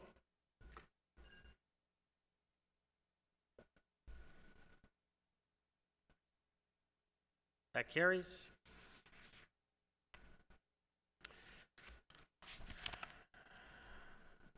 Oh, my motion. I'll pass the chair to Deputy Mayor Kim. Thank you, Mr. Mayor. Would you like to move the I'll move motion? as is. Can I have a seconder, please? Councillor Humphreys. Questions or comments on Mayor Marx's? Can I speak? Oh, sorry. Okay. Yes, go ahead. Introduction. I'll just be very brief and quick. I mean, this is just, I think it's pretty straightforward. It's in response to the review, the governance review for regional governments. It's a, I wouldn't say a template, because our clerk and myself have worked on it and made some minor adjustments that speak specifically to Aurora. And so, but it's similar to what the other 8 municipalities have put forward and have passed unanimously. It's basically just to let the province know that we feel that York Region works well as a region, that we do look for efficiencies currently. We work within the Northern Six, for waste and for many other aspects, and we do a great job as a region, and we're always constantly looking for those efficiencies, and so we think that the status quo works. So that's what this motion basically speaks to. Councillor Thompson. Oh, sorry, I don't have, sorry. Sorry, Mr. Chair. Councillor Thompson. Certainly, I'm in support of the motion. My question is just slightly to the side. When the review process was started, they put out a timetable. They originally said that they thought that the consultants would make their recommendations towards the end of June. I'm now hearing rumors that that's going to be held off until after the election. I just want to know if you've heard anything, or whether you can confirm what the timeline is from the provincial consultants. Thank you, Mr. Chair. Through you, Councillor Thompson, yes, basically what you're hearing is a lot what we're hearing is that not until after the federal election, that we won't be seeing anything coming out. So.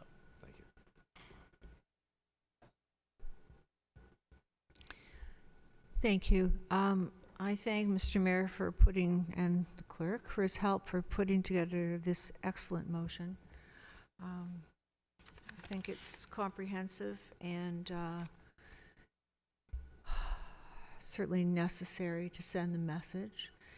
I'm wondering, Mr. Mayor, if, because this is so crucial, whether we might send an even stronger message and say, well, I don't think we can say we're vehemently opposed, but something that conveys the message that we are absolutely opposed to this, unless you feel that the motion covers it. I mean, you have covered a lot in this motion. Thank you, Mr. Chair. Through you, definitely I think the motion covers it. As I said, it's worded similarly to the other 8 municipalities. One thing that we did want to get across to the province and ensure that we didn't want it to be like this is this is it. Like, we don't want to hear anything from you. We're willing to sit down, work with them, have some conversations. We're opposed to amalgamation. We think the regional structure works well, and we want to get across the point that the things that we do in the region, we're already doing what they're asking and what they're looking to do, and that's find efficiency. So we're already doing that, and so that's what we wanted to convey that message across to the province. So you want to do it in a diplomatic way? Yes. I don't. No, I think that's the right way to go. Thank you. Thank you. Any further comments or questions? Okay, so we'll put it to the vote. Tabulators.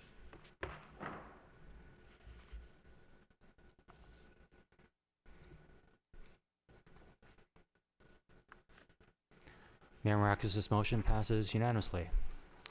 Pass the chair back to you, Mr. Mayor. Thank you, Deputy Mayor Kim. New business. We want to go to close. I thought we said out. Okay. Well, we'll go to close. Mr. Clerk, we're going to move to close. Okay. Vote to go into closed session.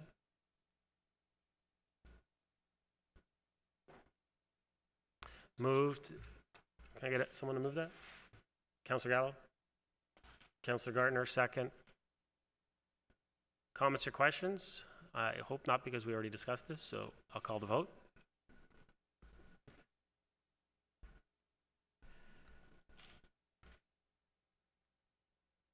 That carries. We are moving into closed session.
And council, we are back.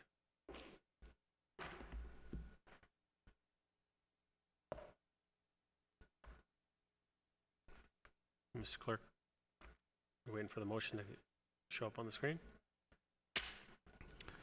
Through you, Mr. Mayor, this is the reporting out of closed session that just occurred. It'll be the verbal update from the town solicitor be received. The solicitor-client privilege on the confidential memo be waived, and that the June 6th confidential memo from the town solicitor be made public, subject to the redactions identified in closed session. Thank you. Can I get someone to move that? Councillor Thompson, Councillor Gardner.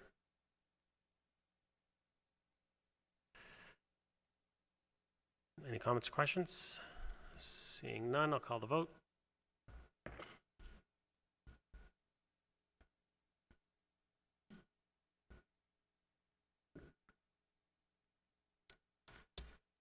That carries.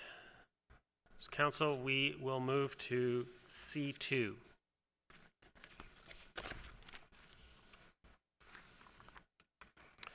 Councillor Galley, once again, you pulled this. You'll move the recommendation second. Councillor Humphreys, comments or questions? Seeing none, I'll call the vote.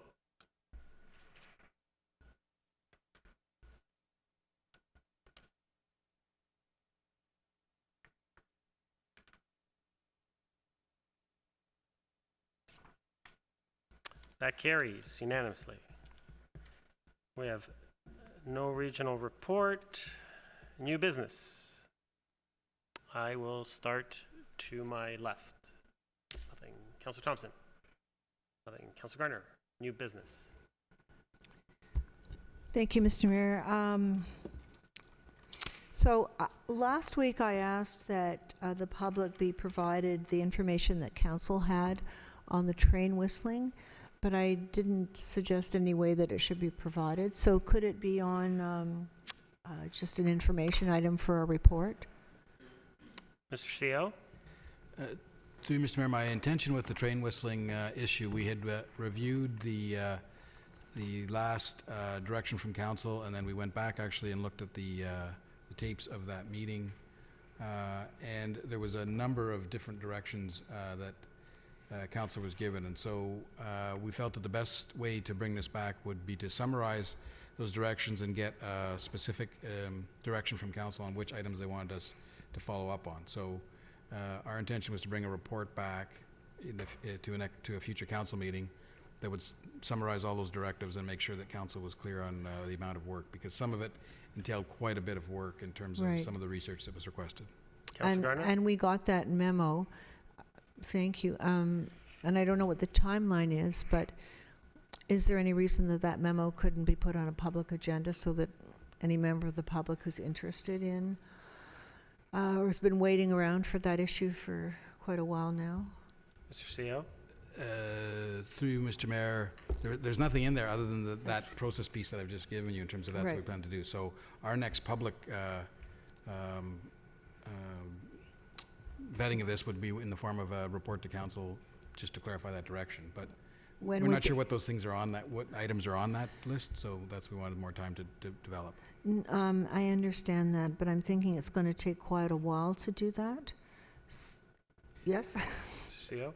Through you, Mr. Chair, we'll definitely have that in the first cycle in September. It would be too difficult to get it for the July cycle, but we'll have it in September. Councillor Gardner? Okay. I'll inform the residents that have been in touch with me. Thank you. Thank you. Councillor Gardner? The other thing is, and I just sent everybody a picture a couple minutes ago on their email. I was over at the Armory today, and the trees that are, I'll try and describe this. So it's north to south. There's a line of trees that separates the Armory from the town park. And we were told that those trees would, I believe we were told that they would not be damaged, that they wanted those trees to be left up. In the meantime, to put in a path along that north-south area, the tree roots, they've all been cut, and the trees just have a construction fence around the trunks. To protect a tree properly, it's supposed to be out to the drip line. So I'm afraid that we are going to lose all of those trees on the west side of the Armory. And those are significant trees. I mean, they help to make Town Park what it is and the Armory what it is. So I guess through you, Mr. Mayor, to Mr. Downey, I don't know who's in charge of this project. Mr. Downey, are you always responsible for our trees? Through you, Mr. Chair, actually responsible for both. So the Armory is my responsibility of the project, as well as, of course, trees. I was made aware there was a resident that was concerned with regards to the work that's been done at the Armory. The granular bed that's been put down is to support concrete that is going to be poured. We are then extending actually rubber from a rubber mat almost, poured rubber mat out around those trees to form the deck, which is going to be attached to that. The trees have been trimmed over the years so that they don't overhang onto the Armory. So there is very little root growth on the between the trees and the Armory. When I was there and they were excavating, there was, in my opinion, minimal root damage. We are concerned about the roots. They are maple trees, so we are concerned since they are surface feeders. We had quite a conversation with the architect about what we felt the deck material should be made of. We wanted to make sure that that air circulation as well as water could reach those trees, and that's why we went to a porous rubber around the trees, which we felt is the best material to ensure that we are going to continue to have those trees survive.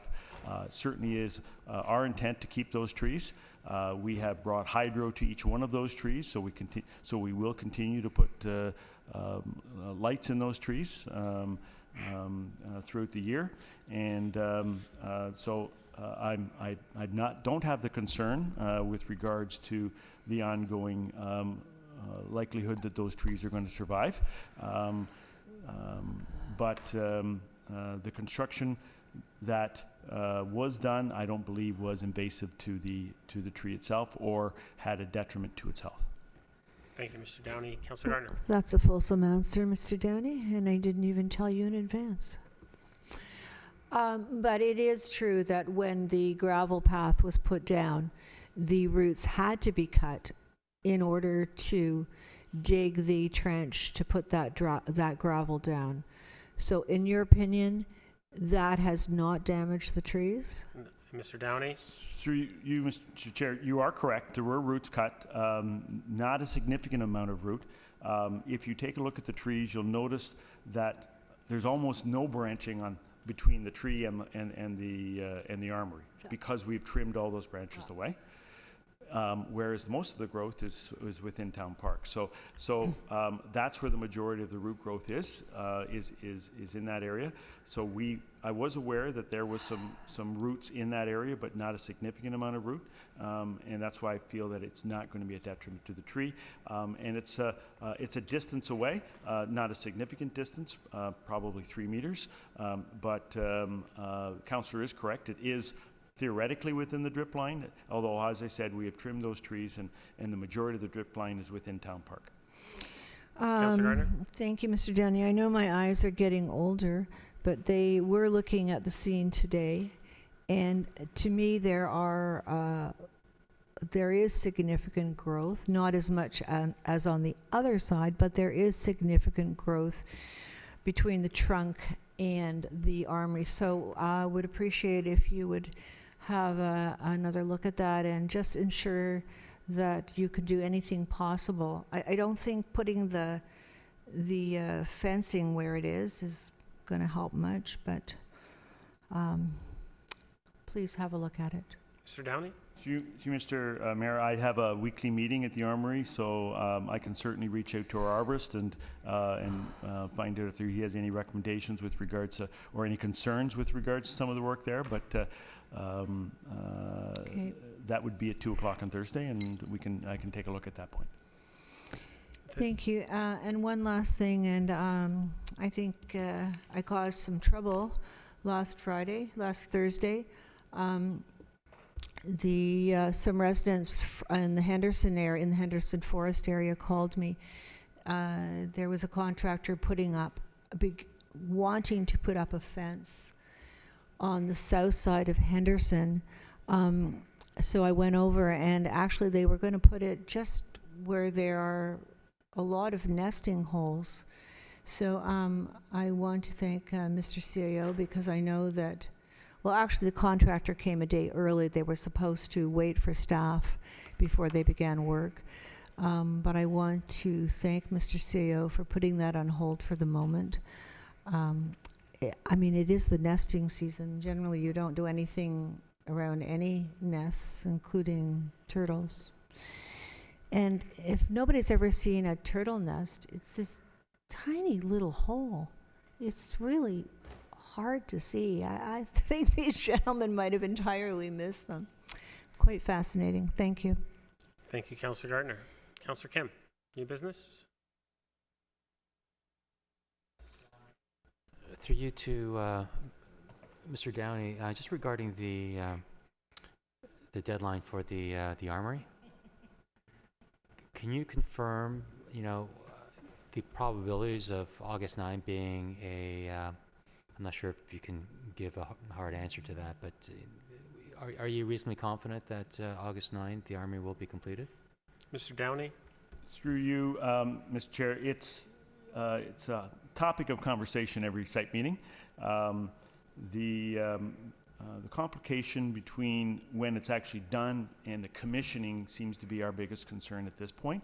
I haven't got a good grasp on how long a commissioning of the building would take, since we've never actually done a building like this before in town. It could be a 2-week period, so that even if the building is finished on the 9th, the commissioning is going to take it into the later or third week into August, and then of course it would then be operational. So it could be theoretically all done and completed, but not commissioned and set up for operation for 2 weeks after that. My major concern is that Niagara College has requested that it be up and operational by September. That doesn't seem to be a concern on anyone's part at this point. I've had no indication from the contractor or anyone else that is. However, hopefully Thursday doesn't bring any different news than that. But every indication I have is that it will be up and operational in September, and we anticipate a completion on the 9th, and then commence commissioning. Councillor Kim? So for a layperson like me, can you explain what commissioning means? Mr. Certainly. Downey? We have to come in and have everything inspected, the electrical, the plumbing, all of that, once it's already installed. Now that we have kitchen equipment, that also has to be come in and inspected to make sure it's up and operational and correct. All the HVAC equipment, the heating, ventilation, and air conditioning equipment all needs to be balanced and make sure it's fully operational. We need to make sure that the lighting levels are appropriate in areas. We need to make sure the life safety issues are all dealt with and operational from a fire perspective. So a number of trades need to get in and make sure that those works have been completed properly prior to us opening the building for operation for the public. Okay. Councillor Kim? Thank you. And does it have to take up to 2 weeks for all those trades to occupy and do those safety inspections, or can they be organized in an efficient manner where it can be done in a period of 2-3 days, or? So through Mr. you, Downey? Mr. Chair, that's where my conversation is going with them. I'm not sure, and I'm looking for a better explanation as to what needs to be done, who needs to be there, how long they need to be there, whether one has to be inspected and approved prior to another coming in and doing their inspections. And those are some of the questions that I'm asking right now to figure out what that timetable is. One of the other things, of course, I want to do is also have staff go through the building. Community services staff are going to be also involved in this, so they want to be able to go through the building, find out all the different aspects of the building as well, how the doors are going to be working, how the building's secured, is the alarm system. We may be taking our IT staff through there to deal with the computer systems. So, like I say, there's a number of moving parts with regards to it, and I'm trying to get a better grasp of what that looks like. But what I'm being told right now is it could be up to a 2-week period. Councillor Kemp? Great, thank you. And finally, so if I understand you correctly, August 9th is just when the building construction will be completed. There'll be potentially another 2 weeks of commissioning, so it won't be fully available until probably near to end of August. And when you say that inspections and part of the commissioning process, if it fails one of the checks and balances, whether it be HVAC, electrical, is it like a regional inspector coming in and saying you don't pass, it'll take another 2 weeks for the inspector to come back? Or is it just a matter of it failed here, so we'll just get our tradespeople back to fix it and then it's commissioned? Can you elaborate on that, please? Certainly. Downey? Certainly, part of the commissioning process as well is also an inspection by the architect, as well as the structural engineer and the electrical engineer. So what they'll do is they'll come through and create a deficiency list, so that this isn't done or that isn't done or needs to be completed. And this could be something that, that's minor. There isn't a plate cover on a particular outlet, or it could be something more significant. But we need to come up with a deficiency list. So for me to sit here and say it's going to be minor things, I don't know. It generally is, because there are inspections that take place as the construction goes on as well. However, at the very end, when everyone says, okay, we're done, we then go through, inspect everything, not unlike a subdivision when we're looking for assumption. Not until everything's done do we actually then go through and make sure that everything is done to our satisfaction. We'll come up with a deficiency list. Once those deficiencies are fixed, then we will come through with assumption. So it's a similar process. It's a lot of people involved, and I don't anticipate it being a major issue. However, it takes time. Councillor Kemp? Okay, and so the 2 weeks will include having the deficiency list and correcting the deficiency list?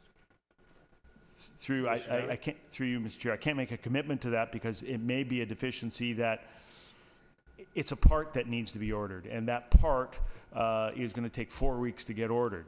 But that part may not have a negative impact on us being able to occupy the building. Okay.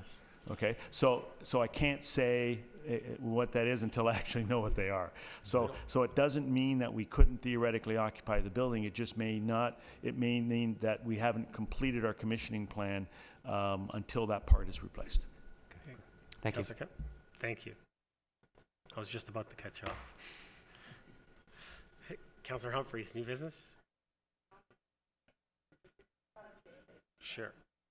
Staff, just a quick thanks to staff. I know you didn't have much time to work on the dance in the park, and lots of information updates have been done and signed, so thank you very much. I know it's a lot of work, so I really appreciate you all going that extra mile. Thanks. Thank you. Councillor Gilliland, new business? I do. Go ahead. I just wanted to announce that there was a participation event that occurred, and Is this a public service announcement? Is it public service? It's public service. Oh, wait. New business? Anyways, you're next on public service, so go right ahead. Okay, I'll just go right to public service. Public then. service, go right ahead.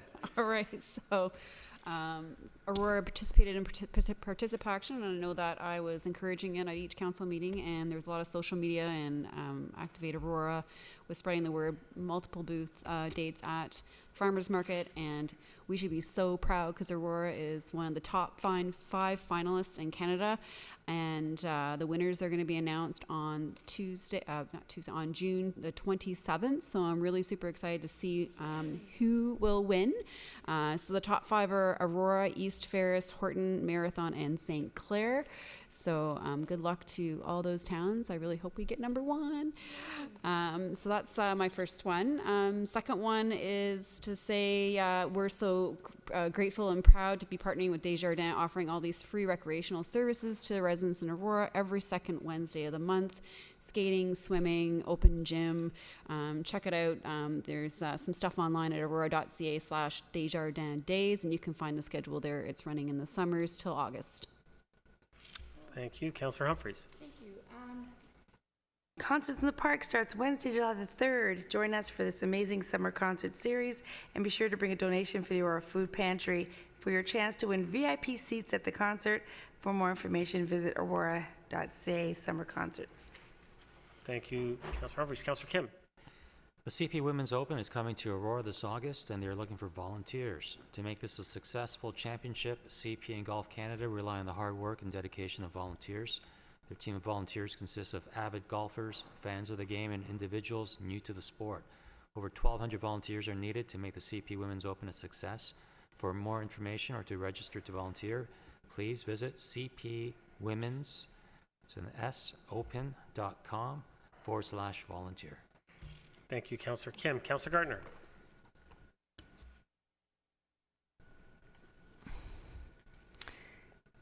I say this with regret that the Desjardins pool at the Aurora Family Leisure Complex will be closed for refurbishment, and it definitely needs that, from July 2nd to August 23rd. During the temporary closure, lane and leisure swimming and aquafit and pool rentals are available at the Stronach Recreation Complex. This is I accepted this because I must be crazy. But I use this pool a lot, and it's a big blow to me, so I can understand if members of the community will be very unhappy about this, because I am. But again, the pool really needs it. Thank you, Councillor Gardner. Councillor Thompson. Thank you. I just wanted to mention that on June 15th, on behalf of Council, I attended the Scouts Canada recognition ceremony for the South Lake Simcoe area, and I just wanted to give a few highlights for the members of Council. There were 49 Scouters recognized for their years of service, and it totaled 950 years. So you think about it, it's almost an average of 20 years of service. Specifically for the Aurora Group, Bob Barker got 15 years of service. Bob Cole received the bar to the Silver Acorn Medal, which my understanding is that this is a nationally approved award, and it follows on the Silver Acorn that he got in 2011. Cheryl Stoltz got 15 years of service, David Atkins 30 years of service, and Trevor Stevens, who many of us know well, got 45 years of service. Wow. Jennifer Neville Lake got a Medal of Good Service and a 5-year certificate. James Spears got the bar to the Medal of Good Service and a 30-year service certificate, among many, many others that were there. Very good. Also, a reminder that municipal offices will be closed on Monday, July 1st for the Canada Day holiday, but that's okay because everybody will be attending the event and no one will be coming to Town Hall. We'd like to hope so. Councillor Gallo. Celebrate Canada's birthday in Aurora. The festivities start at 10 a.m. with the parade on Yonge Street and continues at 11 a.m. at Lambert Wilson Park for fun, entertainment, and of course, fireworks. For more information, please visit aurora.ca/Canada Day. Thank you, Councillor Gallo. And this weekend is a action-packed weekend with lots of events going on. Farmers Market as usual on Saturday. It is Strawberry Fest, so for all those residents, come on out. Enjoy the time, enjoy the company of your fellow Aurorans from 8 a.m. to 1 p.m. And with that, I will ask for a motion to adjourn.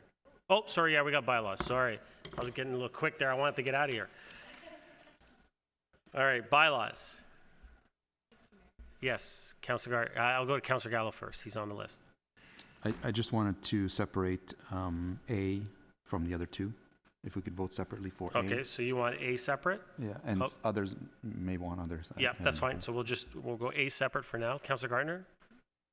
I wanted also A and B separately. Okay, so we're going to do A separate, B separate, and C separate. Thank you. So we'll start with A.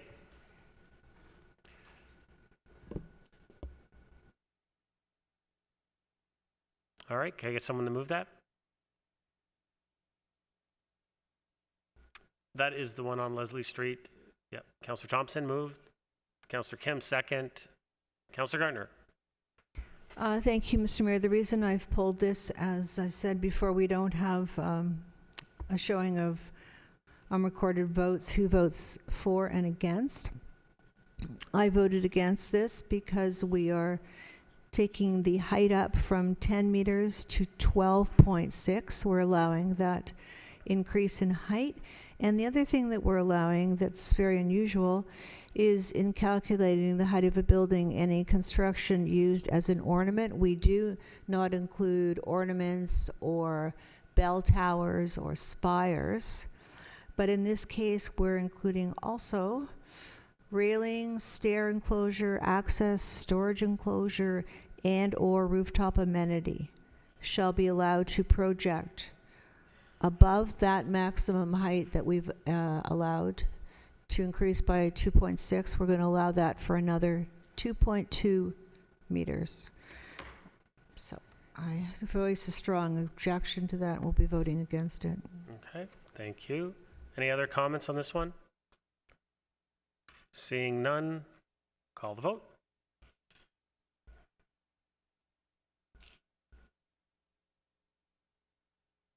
That carries.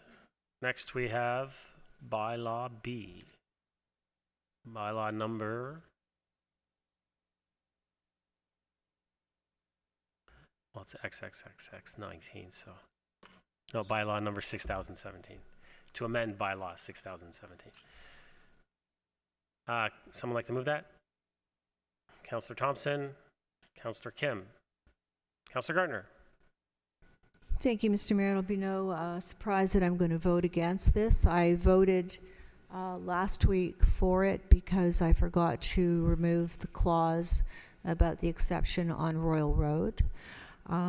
So this week I'll just be voting against the whole bylaw. Thank you. Any other comments or questions on this one? Seeing none, I'll call the vote.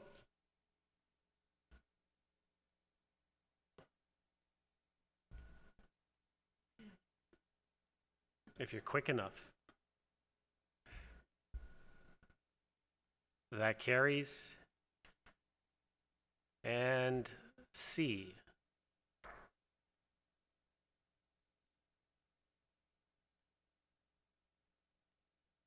Someone like to move this one? Councilor Kim, Councilor Gallo. Any comments or questions on C? Seeing none, I call the vote.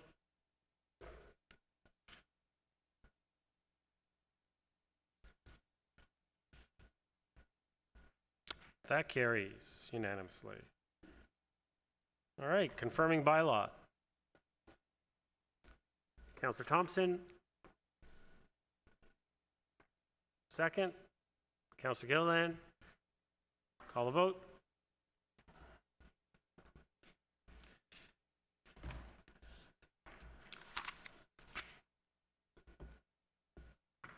Councilor Kim, waiting for you. Thank you. That carries unanimously. And can I get a motion to adjourn? Councilor Gardner, Councilor Thompson, all those in favor? Hands up. Opposed? That carries. We are adjourned. Thank you very much.